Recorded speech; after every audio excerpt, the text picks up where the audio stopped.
வணக்கம். நமக்கு எண்கணி ஞானத்தையும், வேத ஜோதிட ஞானத்தையும், ஆன்மீக ஞானத்தை வழங்கிய அனைத்து குருமார்களுக்கும் நன்றி. என்ற வேளையில் இது ஒரு ஜோதிட விளக்க வீடியோ. விருப்பம் உள்ளவர்கள் தொடர்ந்து பார்க்கலாம்.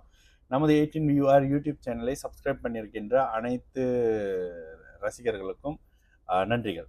சரி, இன்னைக்கு ஒரு சிறப்பான ஒரு ஜாதகம். இது நேத்து ஜாதகம் பார்க்க வந்த ஒருத்தருடைய மலேசியாவில் பிறந்து வெளியில் இருக்கிறார், ஆஸ்திரேலியாவில் இருக்கக்கூடிய ஒரு நபருடைய ஜாதகம். ஓகே, நேரடியாக ரொம்ப பேச வேணாம், நேரடியாக அது ஜாதக அமைப்புக்கு போயிடலாம். சரிங்களா? சரி, ஜாதகம் அப்படின்னு எடுத்திங்கன்னா 4 டிசம்பர் 2003 8:58 AM கேரள பிறந்தவர், மலேசியா கேரள பிறந்தவர்னு வச்சுக்கோங்களேன். ஜாதகத்தை போட்டோன்னே ஒரே கேள்வி கேட்டேன். பார்க்க நல்லா அழகா இருப்பாரா சன்னு அப்படின்னு. ஆமாம் சார் அப்படின்னு சொன்னாங்க. ரெண்டாவது, அடுத்த விஷயத்தில் மெடிக்கல், அந்த மெடிக்கலில் கொஞ்சம் பயாலஜி மாதிரி இந்த அழுக்கு சார்ந்தது, புண்ணு சம்மந்தப்பட்டது, க்ளீன் பண்ணுறது மாதிரி. ஆமாங்க, அந்த அந்த அவர் ஒரு பேர் சொன்னார், அது எனக்கு தெரியல. ஆனால் அந்த புண்ணு, அழுக்கு, காயங்கள் க்ளீன் பண்ணுறது மாதிரியான அமைப்புகளில் ஃபர்ஸ்ட்டு ஒரு ஃபவுண்டேஷன் மாதிரி பண்ணிக்கிட்டு இருக்காரு. அடுத்து அதில் தான் போவார் அப்படின்னு சொன்னேன். மூணாவதாக ஒரு விஷயம் சொன்னேன்.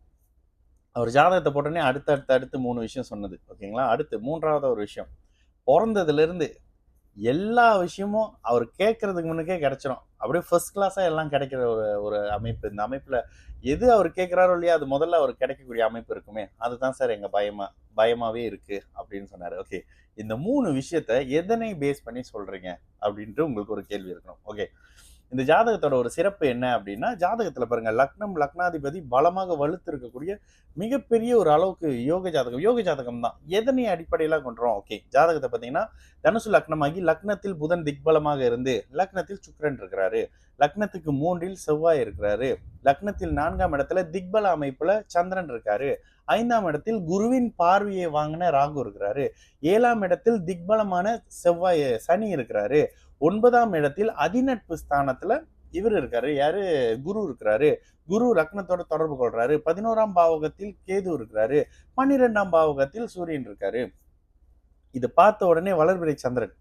ஓகேங்களா? வளர்பிறை சந்திரனாக இருந்து அமைப்புகள்ல இருக்கக்கூடிய ஒரு ஜாதகம். இப்ப நடந்துகிட்டு இருக்கிறது அவருக்கு சுக்கிரதசை. அப்ப இவர்கிட்ட ஒண்ணு சொன்னேன், 7.5 சனி வந்துருச்சு, சுக்கிரதசை, அடுத்து என்ன, லவ் ஃபெயிலியர் தான், ஒரு பெண்ணால பாதிக்கப்பட்டு கவலை அப்படி இப்படின்ற மாதிரியான விஷயத்துல கொஞ்சம் டைவர்ட் ஆகுவாரு அப்படின்ற மாதிரி. கடை இது ஒரு 10 நிமிஷம் கூட நான் பேசல அவர்கிட்ட. அப்படியே பேசிட்டு அப்படியே ஃபோன் பண்ணிட்டு, இதை விட நான் என்ன சார் கேட்கறது அப்படின்னாரு. இது வரைக்கும் இந்த மாதிரி விஷயத்த யாரும் சொல்லலைன்னு சொன்னாரு. ஓகேங்களா? சரி, இந்த அமைப்புல இந்த ஜாதகத்தோட ஃபர்ஸ்ட் குவாலிட்டி என்ன, லக்னத்தில் சகல சுபர்களும் லக்னத்தோட தொடர்புல இருக்காங்க. லக்னம் சந்திரனுக்கு கேந்திர அமைப்புகள்ல இருக்கு. எவ்வளவு பெரிய பலம். புதன் சந்திர கேந்திரத்துல இருக்காரு, சுக்கிரன் சந்திர கேந்திரத்துல இருக்கிறாரு, சனி சந்திர கேந்திரத்துல இருக்காரு. இதெல்லாம் விட இன்னொரு விஷயம், நண்பர்கள் தனக்குள் கேந்திர அமைப்புல, செவ்வாய் குரு சூரியன் தனக்குள் கேந்திர அமைப்புகள்ல இருக்காங்க, புதன் சுக்கிரன் சனி தங்களுக்குள் கேந்திர அமைப்புகள்ல இருக்காங்க. இது எவ்வளவு பெரிய அருமையான ஒரு விஷயம். இந்த அமைப்புகள்ல வளர்பிறை சந்திரன் ஒளியான நிலையில எங்கேயுமே இருக்கலாம். மேஷ ராகு கெடுதல்களை பண்ண மாட்டாரு. நான் ஒரே விஷயம் சொன்னேன் அவர்கிட்ட, நான் திரும்ப ஒரு விஷயம் சொன்னேன். ஆன்மீகத்தோட அவர் சில விஷயங்களை கேட்கிறப்ப நான் என்னுடைய ஆன்மீக நாலேஜை ரிலேட் பண்ணிட்டு அவர்கிட்ட நான் சொன்னேன், ஜோதிடத்தை தான் ஆன்மீகத்தோட சேர்க்கக்கூடாது. ஆனால் ஆன்மீகம், இங்க இருக்கிற பல ஆன்மீகவாதிகளோட எனக்கு கொஞ்சம் ஆழமான ஆன்மீகம் தெரியும் சார்னு சில விளக்கங்களை அவர்கிட்ட சொல்லிட்டு, இந்த அமைப்புகள்ல பிறந்ததுல இருந்து கொடுத்து வச்ச ஆத்மா சகலத்தையும் நேர்மையான வழியில அனுபவிக்கக்கூடிய ஒரு அமைப்பு. இந்த குழந்தைக்காகவே உங்களுக்கு எல்லாம் வரக்கூடிய ஒரு தன்மை. ஆனா இப்போ அடுத்த அமைப்புகள்ல ஜென்ம சனி, அஷ்டம சனின்னு, இவருக்கு ஜென்ம சனி, அப்பாவுக்கு அஷ்டம சனி வரப்போகுது, அதுக்கப்புறம் அம்மாவுக்கு அஷ்டம சனின்னு ஒரு 3 அப்படியே ஒரு 5 வருடத்துக்கு சாதகம் இல்லாத நிலையில போக போறீங்க. இந்த அமைப்புகள் நடக்கும் அப்படின்னு சொல்லி சில அமைப்பு சொன்னேன். அவர் அழகா ஒரு விஷயம் சொன்னாரு, நீங்க பார்த்துட்டு வந்த படத்தை நான் பார்க்க போறேன் சார் அப்படின்னாரு. ஓகேங்களா? இந்த ஒரு பலன் என்னதான் நீங்க குட்டிக்காரன் அடிச்சாலும் நட்சத்திர சாரத்திலேயோ உப நட்சத்திரத்துக்குள்ளேயோ 10 வருஷத்துக்கு லக்னம் மாறுதுன்னு கூடிய அமைப்புகளையோ போட்டோன்னே அழகா இருக்கணுமே அப்படின்னு சொன்னேன். ஏன் அந்த அழகா இருக்கணுமே எதனை மென்ஷன் பண்ணோம் அப்படின்னா, இந்த அமைப்புகள்ல லக்னத்தோட சுக்கிரன் இருக்காருல்ல, புத்திசாலியா இருக்கிறதுக்கு புதன் லக்னத்துல திக்பலமா இருக்கிறாருல. இந்த ஜாதகத்துல எத்தனை பிளானட் திக்பலம் பாருங்க, 3 பிளானட் திக்பலம். குரு எங்க இருந்தா நல்ல பலனை செய்வாரோ அங்க செய்யறாரு. நண்பர்கள் தங்களுக்குள் கேந்திரமாக இருக்கக்கூடிய பலமான ஜாதகம், பார்க்கும் போதே அதிகாரம் இருக்கக்கூடிய ஜாதகம் அப்படின்ற மாதிரியான ரொம்ப நிறைவான ஒரு ஜாதகம். அப்படியே பார்த்தோன்னே சந்தோஷம். இந்த மாதிரி ஜாதகம்லாம் பார்த்தா ரொம்ப சந்தோஷமா இருக்கும். அந்த மாதிரி இருக்கக்கூடிய சனி 7ல இருந்து லக்னத்தை பார்த்தா லக்னம் கெடாதா, சனி திக்பலமாக இருக்கிறார், திக்பலமான சனிக்கு சூட்சும வலுன்ற நிலை இருக்கு. அப்ப 7ஆம் இடத்துல இருந்து அங்க திருமணத்தை மட்டும் அவர் தாமதம் செய்வார்.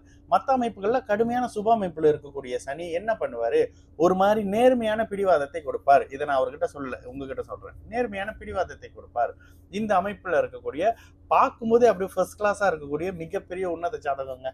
கேக்குறீங்கல்ல, மிகப்பெரிய உயர்கொடிலாம் எப்படி பிறப்பாங்கன்னு. இந்த வரக்கூடிய ஜூலை மாதத்துல இந்த திருவோணம் நட்சத்திரத்துல பௌர்ணமி வரும்போது மிகப்பெரிய ஒரு உயர்கொடி ஒருத்தர் பிறப்பாரு. அவர் பாருங்க ஃபியூச்சர்ல மிகப்பெரிய அமைப்புகள்ல அதே யோக லக்னத்துல பிறந்து இந்த திருவோண அமைப்புகள்ல பிறந்தாலும் அடுத்தடுத்த தசாபுத்தி அமைப்பு சாதகமான நிலையில வரணும்ல ராகுவோட. அதுக்கேத்த லக்னத்துல பிறக்கக்கூடிய மிகப்பெரிய உயர்குடி பிறப்பு இந்த மாதத்துல வரக்கூடிய பௌர்ணமி அன்னைக்கு ஒருத்தர் பிறப்பாரு. அவர் யாருன்னு 30 வருஷம் கழிச்சுதான் பாப்பீங்க. அந்த நேரத்துல என்னோட வீடியோலாம் ஜோதிட விதிகள்ன்ற அமைப்புகள்ல அப்படியே இருக்கும். என்னோட வீடியோ தொடர்ந்து பார்த்துக்கிட்டு வந்தீங்கனாலே ஜோசினா என்னன்னு புரிஞ்சிருங்க. சரிங்களா?